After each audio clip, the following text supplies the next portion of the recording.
ప్రియమైన స్నేహితులారా, ఈనాటి ప్రేమధార కార్యక్రమానికి స్వాగతం. దేవుని యొక్క నీడలో, ఆయన కృపలో మీరు మీ కుటుంబాలు క్షేమంగా మరియు సురక్షితంగా ఉన్నారని, మరియు ఈ కార్యక్రమాల నుండి నేర్చుకుంటున్న విషయాలను మీ వ్యక్తిగత జీవితాలకు అన్వయించుకుంటున్నారని విశ్వసిస్తున్నాం. బైబిల్ గ్రంథమును వచనం వెంబడి వచనమును అధ్యయనం చేయడం ఎంతో ఆశీర్వాదకరం. ఈనాటి పాఠంలో మనము యోసేపు చెరసాలలో ఉండగా ఇద్దరు వ్యక్తులకు వారి కన్న కలలను వివరిస్తూ వాటి భావాలను వారికి తెలియజేసిన వైనాన్ని ఇందులో తెలుసుకుంటాం. ఇక ఆ విషయాలను శ్రద్ధగా తెలుసుకుందామా?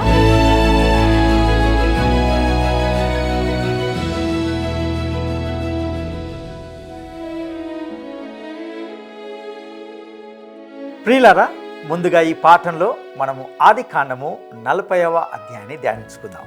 ఈ అధ్యాయము యోసేపు కథను ముందుకు తీసుకొని వెళ్ళడం కంటే దానిని పూర్తిగా కదలిక లేకుండా నెమ్మదింపజేసినట్లుగా ఉంటుంది.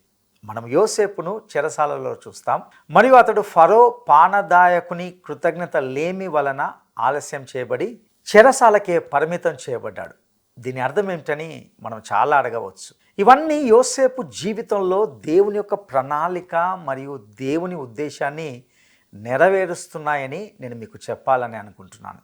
మనం ఈ అధ్యాయంలోకి ప్రవేశించినప్పుడు దీనిని ఎంతో జాగ్రత్తగా చూడగలుగుతాం. ఆదికాండము 40వ అధ్యాయము మొదటి 3 వచనాలను మనము గమనిద్దాం. అటుపిమ్మట ఐగుప్తు రాజు యొక్క పానదాయకుడును భక్ష్యకారుడును తమ ప్రభువైన ఐగుప్తు రాజు ఎడల తప్పు చేసిరి గనుక ఫరో పానదాయకుల అధిపతియు భక్ష్యకారుల అధిపతియునైన తన ఇద్దరు ఉద్యోగస్తుల మీద కోపపడి వారిని చెరసాలలో నుంచుటకై రాజ సంరక్షక సేనాధిపతికి అప్పగించెను. అది యోసేపు బంధింపబడిన స్థలము. ప్రియులారా, ఇక్కడ అదేదో అనుకోకుండా జరిగిన సంఘటన కాదని మనం గుర్తించాలి. ఇంతకీ ఇది మనకు ఏమని వెల్లడిస్తుంది అంటే, ఇది ఖచ్చితంగా ఐగుప్తు ఫరోలకు ఉన్న ఏకపక్ష మరియు నియంతృత్వ స్థానాన్ని మరియు విధానాన్ని మనకు వెల్లడిస్తుంది. భక్ష్యకారుడు ఏమి చేశాడో నాకైతే తెలియదు. బహుశా అతడు భోజనం తయారు చేస్తుండగా ఆహారాన్ని మార్చేసి ఉండవచ్చు. తన ఇష్టం మేరకు ఫరో అతన్ని చెరసాలలో వేశాడు కావచ్చు. పానదాయకుడు ఏం చేశాడు? బహుశా అతడు కూడా ఫరో కోసము ఒక గ్లాసు ద్రాక్ష రసాన్ని తీసుకువస్తూ కాలు తగిలి అక్కడ ఉన్న ఆ పర్షియన్ తివాచి మీద దానిని పడేసి ఉండవచ్చు. నాకైతే కారణం తెలియదు. మొత్తానికైతే ఫరో యొక్క భక్ష్యకారుడు మరియు పానదాయకుడు ఇద్దరు ఎందుకు చెరసాలలో ఉన్నారో మనకు చెప్పబడలేదని మనం గ్రహించాలి. అయితే ముఖ్యమైన విషయం ఏమిటంటే, వారు యోసేపు ఉన్న చోటనే ఉంచబడ్డారు. యోసేపు ఇక్కడ చెరసాలలో కూడా మంచి స్థానాన్ని ఆక్రమించాడు. అతడు వెళ్ళిన ప్రతి చోట అతని సామర్థ్యము ఖచ్చితంగా గుర్తించబడింది. సామెతల గ్రంథము 18:16లో ఈ విధంగా మనకు చెప్పబడింది: ఒకడు ఇచ్చు కానుక వానికి వీలు కలగజేయును, అది గొప్పవారి ఎదుటికి వానిని రప్పించును. ప్రియులారా, గమనించారా? ఖచ్చితంగా ఇది యోసేపు విషయంలో నిజమైంది. అలాగే దేవుడు చాలా నిర్దిష్టమైన ఉద్దేశంతో అతని జీవితంలో ఒక గొప్ప కార్యాన్ని చేస్తున్నాడు. ఇక ఆదికాండము 40వ అధ్యాయము 4వ వచనాన్ని మనము గమనిద్దాం. ఆ సేనాధిపతి వారిని యోసేపు వశము చేయగా అతడు వారికి ఉపచారం చేసెను. వారు కొన్ని దినములు కావలిలో నుండిన తర్వాత ప్రియులారా, యోసేపు వారితో పరిచయాన్ని ఏర్పరచుకున్నాడు. ఎందుకంటే అతడు వారి మీద అధికారిగా ఉంటున్నాడు. వారు చెరసాలలో ఉన్నప్పుడు వారిని చూసుకోవడం అతని పని అయింటున్నది. ఇక ఆదికాండము 40వ అధ్యాయము 5, 6 వచనాలను మనం గమనిద్దాం. వారిద్దరు అనగా చెరసాలలో బంధింపబడిన ఐగుప్తు రాజు యొక్క పానదాయకుడును భక్ష్యకారుడును ఒక్కటే రాత్రి యందు కలలు కనిరి, ఒక్కొక్కడు వేరు భావముల కల కనెను. తెల్లవారినప్పుడు యోసేపు వారి యొద్దకు వచ్చి వారిని చూడగా వారు చింతాక్రాంతులై ఉండిరి. ఇక్కడ యోసేపు ఆశావహ దృక్పథాన్ని కలిగిన వ్యక్తిగా ఉంటున్నాడు. ఎప్పుడు చురుకుగా మరియు తెలివిగా ఉండేవాడు. మరియు అతడు ఫరో వద్ద స్థానాలు ఆక్రమించిన ఈ ఇద్దరు వ్యక్తులు చాలా దుఃఖకరమైన ముఖములతో విచారంగా కూర్చొని ఉండడాన్ని చూశాడు. ఇక ఆదికాండము 40వ అధ్యాయము 7-8 వచనాలను మనం గమనిద్దాం. అతడు ఎందుచేత నేడు మీ ముఖములు చిన్నబోయి ఉన్నవని తన యజమానుని ఇంట తనతో కావలి అందున్న ఫరో ఉద్యోగస్తులను అడిగెను. అందుకు వారు, మేము కలలు కంటిమి, వాటి భావము చెప్పగలవారెవరునూ లేరని అతనితో అనగా, యోసేపు వారిని చూచి, భావములు చెప్పుట దేవుని ఆధీనమే కదా, మీరు దయచేసి ఆ కలలు నాకు వివరించి చెప్పుడనెను. ప్రియులారా, ఇక్కడ యోసేపు వీటన్నిటిలో దేవునికే సమస్త మహిమ చెల్లిస్తున్నాడు. ఈ సంఘటన జరిగిన కొన్ని సంవత్సరాల తర్వాత మనము మరొక యువ హెబ్రీయుడు అనగా దానియేలు ఒక అన్య దేశ న్యాయస్థానంలో అదే పని చేయడాన్ని కూడా చూస్తాం. దానియేలు కూడా మొదట దేవునికి మహిమ చెల్లించాడు. ఈరోజు క్రైస్తవ విశ్వాసులు దీన్ని చేస్తే బాగుండునని నేను కోరుకుంటున్నాను.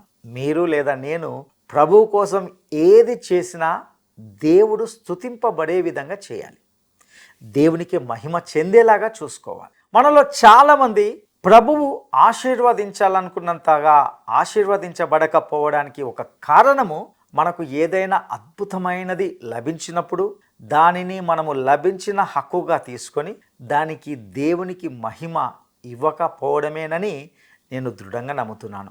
మనము దేవునికే మహిమ ఇవ్వాలి. యోసేపు కూడా దేవునికే మహిమ ఇచ్చాడు. అతడు ఇలా అంటాడు, భావములు చెప్పుట దేవుని ఆధీనమే కదా. ఇక ఆదికాండము 40వ అధ్యాయము 9-13 వచనాలను మనము గమనిద్దాం.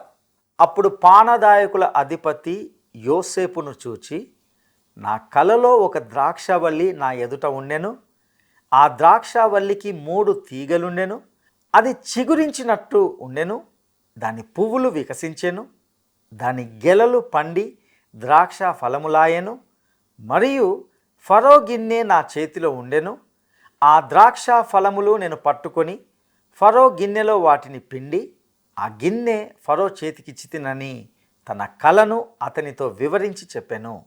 అప్పుడు యోసేపు, దాని భావమిదే, ఆ 3 తీగెలు 3 దినములు, ఇంకా 3 దినములలోగా ఫరో నీ తలను పైకెత్తి నీ ఉద్యోగము నీకు మరలా ఇప్పించును, నీవు అతనికి పానదాయకుడవై ఉన్న నాటి మర్యాద చొప్పున ఫరో గిన్నెను అతని చేతికి అప్పగించెదవు.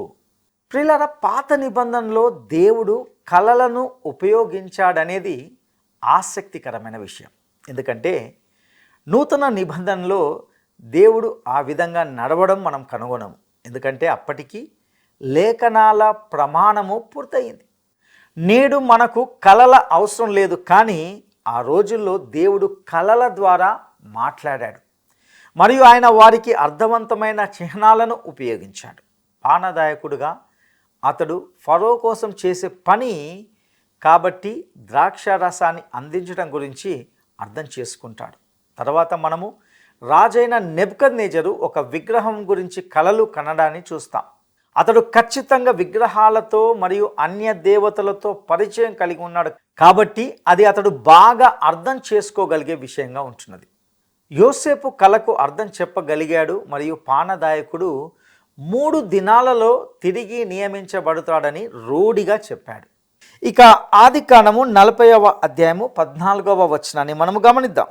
కాబట్టి నీకు క్షేమము కలిగినప్పుడు నన్ను జ్ఞాపకం చేసుకుని నా యందు కరుణించి ఫరోతో నన్ను గూర్చి మాట్లాడి ఈ ఇంటిలో నుండి నన్ను బయటికి రప్పించుము. యోసేపు ఈలాగున పానదాయకునితో మాట్లాడుతున్నాడు. నీవు 3 దినాల్లో ఇక్కడ నుండి బయటికి వెళ్ళిపోతావు, కానీ ఎవరైనా నా తరపున మాట్లాడకపోతే నేను ఇక్కడే మగ్గిపోతాను. నేను నీ కలకు అర్థం చెప్పాను కాబట్టి దయచేసి నన్ను మర్చిపోకు అని అంటున్నాడు. ఇప్పుడు అతడు తన నేపథ్యం గురించి కొంత అతనికి 15వ వచనంలో చెప్పడాన్ని మనం చూస్తాం. ఆదికాండము 40వ అధ్యాయము 15వ వచనం. ఏలయనగా నేను హెబ్రీయుల దేశంలో నుండి దొంగిలబడి తిని, అది నిశ్చయము, మరియు ఈ చెరసాలలో నన్ను వేయుటకు ఇక్కడ సహా నేనేమీ చేయలేదని అతనితో చెప్పాను. ప్రియులారా, మనకు చెప్పబడకపోయినా పానదాయకుడు బహుశా తాను యోసేపు తరపున ఫరోతో మాట్లాడతానని వాగ్దానం చేసి ఉండవచ్చు. ఆదికాండము 40వ అధ్యాయము 16-17 వచనాలను మనం గమనిద్దాం. అతడు తెలిపిన భావము మంచిదని భక్ష్యకారుల అధిపతి చూచి అతనితో ఇట్లనెను, నేనును కలకంటిని, ఇదిగో తెల్లని పిండి వంటలు గల 3 గంపలు నా తల మీద ఉండెను. మీది గంపలో ఫరో నిమిత్తము సమస్త విధములైన పిండి వంటలు ఉండెను. పక్షులు నా తల మీదనున్న ఆ గంపలో నుండి వాటిని తీసుకొని తినుచుండెను. భక్ష్యకారుని కళ అతనికి అర్థమయ్యే విధంగా ఉంది. పిండి పదార్థాలతో తీపి పదార్థాలతో నిండిన ఒక గంపను అతడు సులువుగా అర్థం చేసుకోగలుగుతాడు.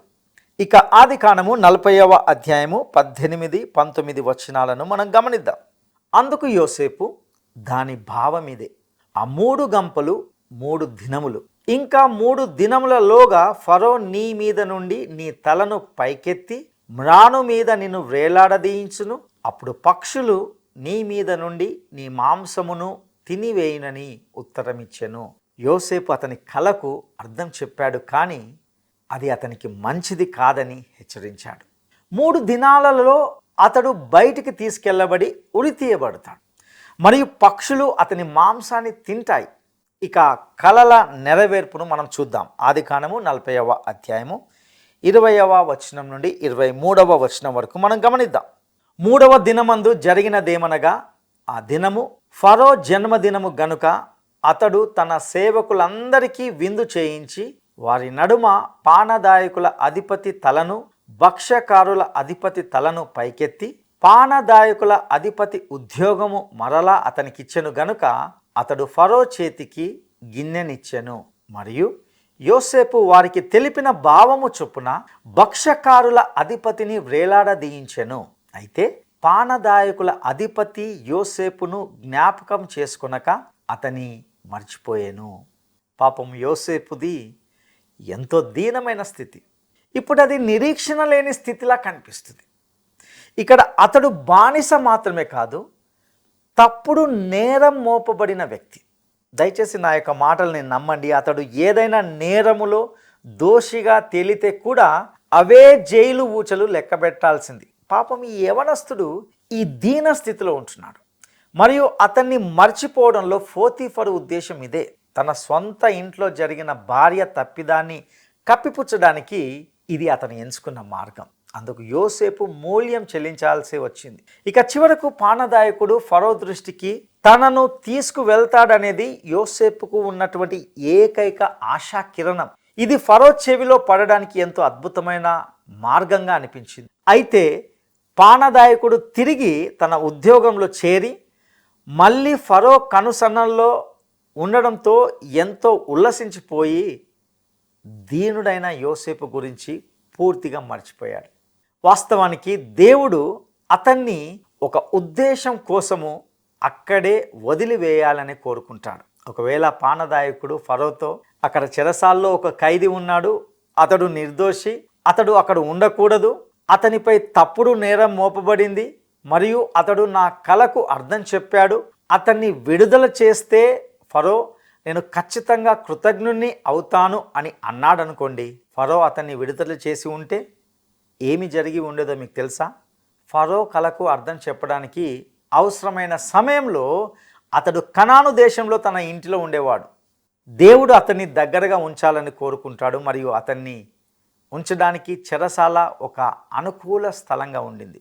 తద్వారా ఫరోకు అవసరమైనప్పుడు ఫరో అతన్ని కనుగొనడంలో కూడా ఎటువంటి ఇబ్బంది ఉండకూడదు అనేది అక్కడ దేవుని యొక్క ఉద్దేశం. ఇది ఎంతో నిరుత్సాహం ఉన్నప్పటికీ యోసేపు దేవుడు తన జీవితంలో తన కార్యాన్ని జరిగిస్తున్నాడని నమ్మాడు మరియు స్పష్టంగా కనిపించే విశ్వాస ఫలితాలు అక్కడ మనకు ఉన్నట్లుగా చూస్తాం. అతడు తన జీవితంలోని ప్రతి సంబంధంలో కూడా నమ్మకమైన వాడుగా ఉంటున్నాడు.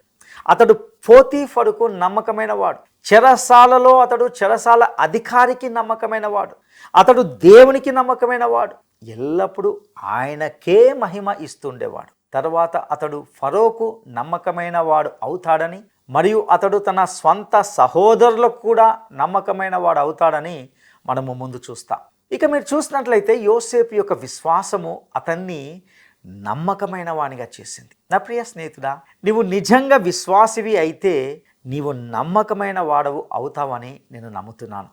ఇక ప్రస్తుతం మనం జీవిస్తున్న కాలంలో చాలా విషాదకరమైన విషయం ఏమిటంటే నేడు నమ్మదగిన ఆధారపడదగిన విశ్వాసులు చాలా తక్కువ మంది ఉంటున్నారు.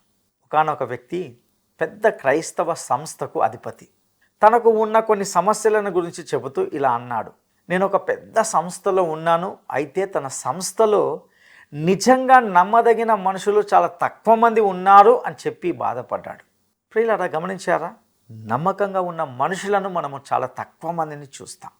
అలాంటి వారి కోసము మనము దేవునికి కృతజ్ఞతలు చెల్లించాలి. నేను కూడా ఎప్పుడు ప్రభువుకు కృతజ్ఞతలు తెలియజేస్తాను. ఎందుకంటే చాలాసార్లు ఆయన నా చుట్టూ కొంతమంది నమ్మకమైన వారిని ఉంచాడు. నిజంగా వారు ప్రియమైన వారు, గొప్ప ప్రోత్సాహకరమైన వారు. యోసేపు కూడా అటువంటి వ్యక్తి. అతని విశ్వాసము అతన్ని నమ్మకమైన వానిగా చేసింది. అన్ని శ్రమలు మరియు శోధనలో కూడా అది అతనికి జీవితంపై ఆశావహ దృక్పథాన్ని ఇచ్చింది. మరియు అదే అతనికి ప్రతి ఒక్కరి పట్ల సానుభూతి మరియు దయగల వైఖరిని చూపడానికి ఆ విశ్వాసమే కారణమైంది. అతడు పానదాయకుడు మరియు భక్ష్యకారుని పట్ల ఎంత దయగా ఉన్నాడో గమనించారా?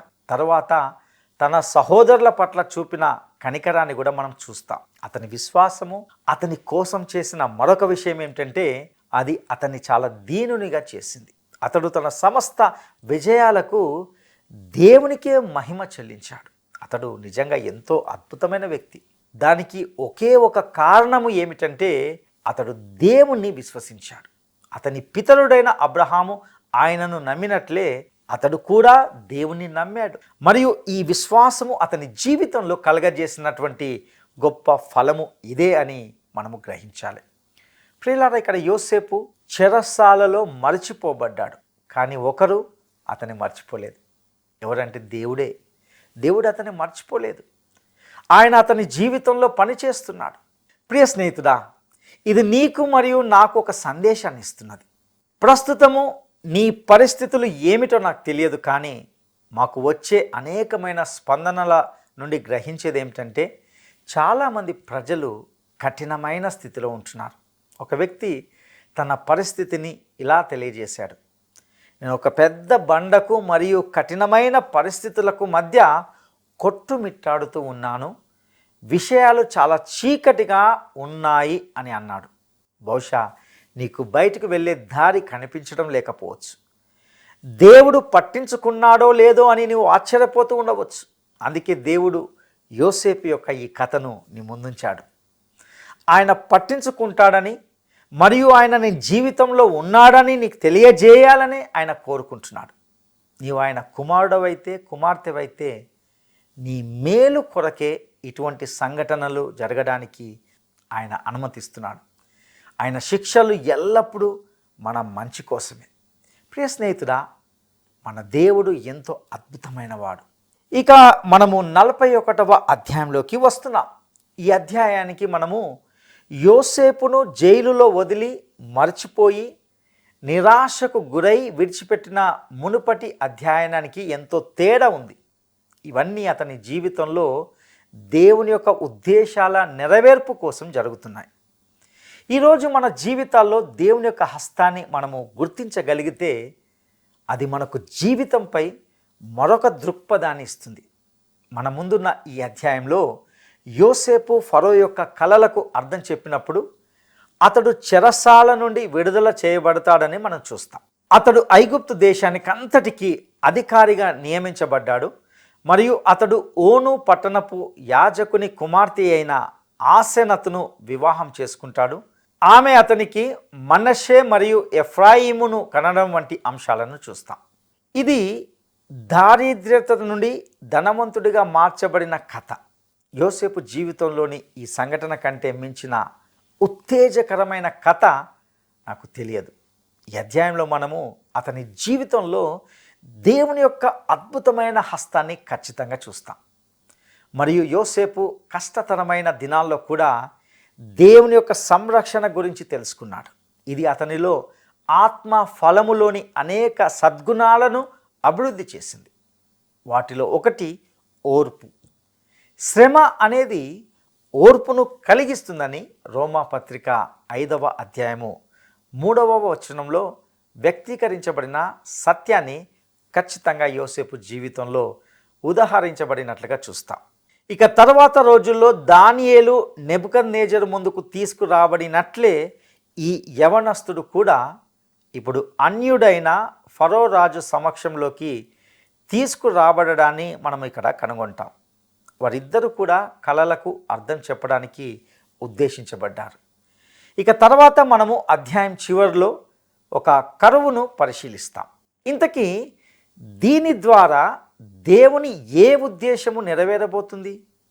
దీని ద్వారా యాకోబు కుటుంబాన్ని కనాను నుండి, కనానీయుల పాపాల నుండి దూరంగా తీసుకురావడానికి మరియు ఐగుప్తుకు వారిని తీసుకువచ్చి గోషేను అనే ఏకాంత ప్రదేశంలో స్థిరపడడానికి దేవుడు దీన్ని ఉపయోగిస్తాడు.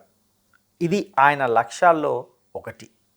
దేవునికి ఇంకా అనేక కారణాలు ఉంటున్నాయి, కానీ ఇది స్పష్టంగా ఈ సందర్భంలో మనకు కనిపిస్తుంది. ఈ అధ్యయనంలో మనము ముందుకు వెళ్తున్నప్పుడు యోసేపులో ప్రభువైన యేసు క్రీస్తును పోలిన విధానాలను మీరు ఇంకా గమనిస్తున్నారని నేను ఆశిస్తున్నాను. మనము తర్వాత ఈ పోలికలను మరింతగా చూస్తాము. ఇది మనము గమనించదగిన ఒక ముఖ్యమైన విషయం. ఇక ఫరో యొక్క కలలను గమనిద్దాం. మునుపటి అధ్యాయంలో ఫరో యొక్క పానదాయకుడు మరియు భక్ష్యకారుడు యోసేపు బంధించబడిన అదే చెరసాలలో ఉంచబడ్డారని చూశాం. యోసేపు వారి కలలకు సరిగ్గా అర్థం చెప్పాడు. భక్ష్యకారుడు ఉరితీయబడ్డాడు మరియు పానదాయకుడు తన స్థానంలో తిరిగి నియమించబడ్డాడు. యోసేపు తన దుస్థితిని జ్ఞాపకం చేసుకొని ఫరోతో మాట్లాడమని పానదాయకుని వేడుకున్నాడు, కానీ అతడు అలా చేయలేదు. ఇప్పుడు దేవుడు ఫరోకు ఒక కలను ఇవ్వడాన్ని 41వ అధ్యాయము 1వ వచనంలో చూస్తాం. 2 ఏండ్లు గడిచిన తర్వాత ఫరో ఒక కల కనెను. అందులో అతడు ఏటి దగ్గర నిలిచి ఉండగా. ప్రియులారా, మునుపటి అధ్యాయము ముగిసినప్పటి నుండి పూర్తిగా 2 సంవత్సరాలు గడిచాయని గమనించాలి.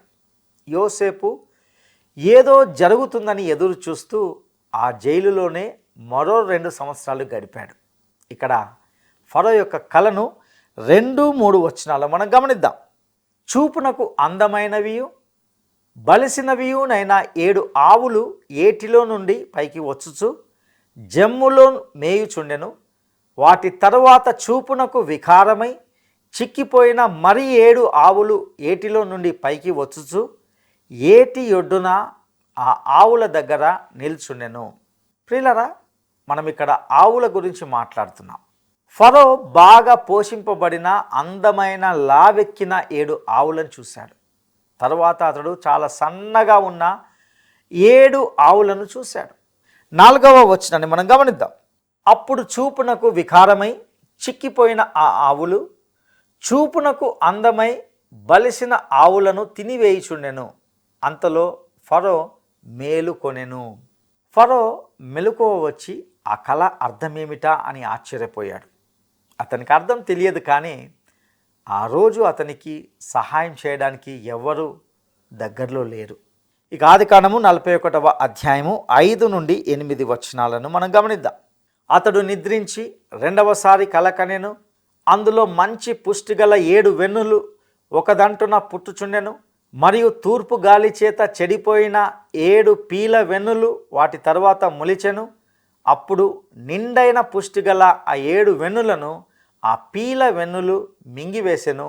అంతలో ఫరో మేలుకొని అది కల అని గ్రహించెను. తెల్లవారినప్పుడు అతని మనసు కలవరపడెను గనుక అతడు ఐగుప్తు శకునగాండ్రనందరినీ అక్కడి విద్వాంసులనందరినీ పిలువనంపి ఫరో తన కలలను వివరించి వారితో చెప్పెను. కానీ ఫరోకు వాటి భావము తెలుపగలవాడెవడును లేకపోయెను.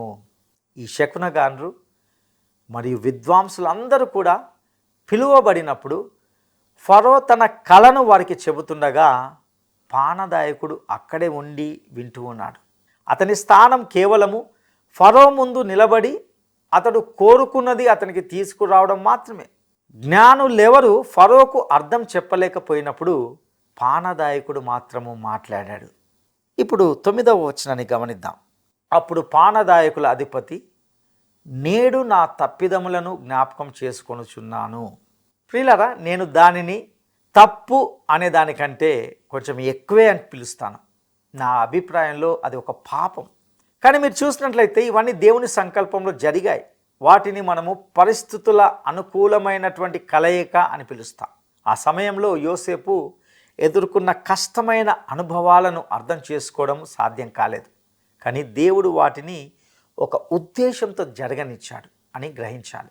ఇప్పుడు పానదాయకుడు, అయ్యో ఫరో రాజా, చెరసాలలో ఉన్న ఒక యువకునికి నేను అతని గురించి మీతో మాట్లాడతానని ప్రమాణం చేశానని నాకు ఇప్పుడే గుర్తుకు వచ్చింది.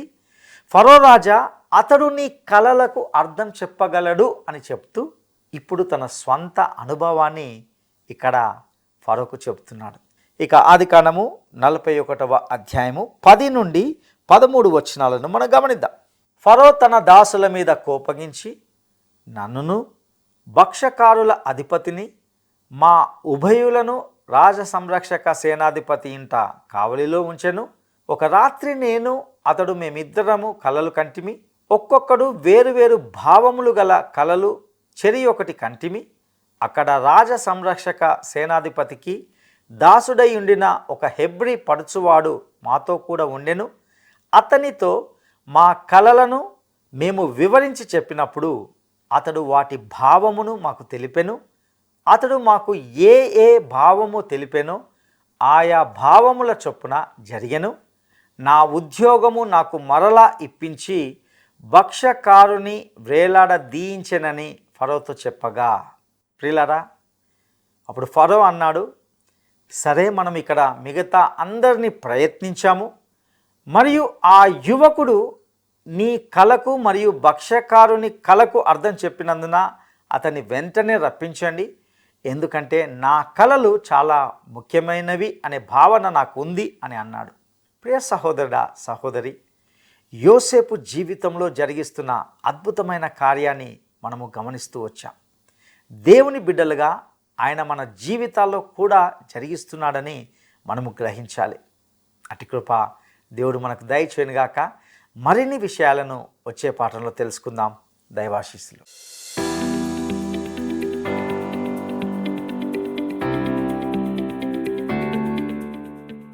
ఫరో కలలో మొదట ఏమి చూశాడు? ఫరో కలలో మొదట ఏమి చూశాడు? 1. 7 చిక్కిపోయిన ఆవులు. 2. 7 బలసిన ఆవులు. 3. 7 పీల వెన్నులు. ఈరోజు బైబిల్ అధ్యయన కార్యక్రమం మీకు ఆశీర్వాదకరంగా ఉందని మరియు ఇందలి సత్యాలు మీ హృదయాలను తాకాయని నమ్ముతున్నాం. ఈ కార్యక్రమానికి సంబంధించి లేక మీ వ్యక్తిగత సమస్యలకు సంబంధించి మీకేమైనా ప్రశ్నలు కానీ లేదా సందేహాలు కానీ ఉంటే స్క్రీన్ మీద ఇవ్వబడిన ఫోన్ నెంబర్కు కాల్ చేయండి. మీ అభిప్రాయాన్ని మేము విలువైనదిగా భావిస్తున్నాము. మీ ఫోన్ కాల్ కోసం ఎల్లవేళలా మేము వేచి ఉంటాం. సత్యవంతుడైన దేవుడు మీకు తోడై ఉండి నడిపించునుగాక. ఈ కార్యక్రమం మీకు నచ్చిందా? అయితే వెంటనే మిస్డ్ కాల్ ఇవ్వండి. బహుమతి పొందే విజేత మీరే కావచ్చు.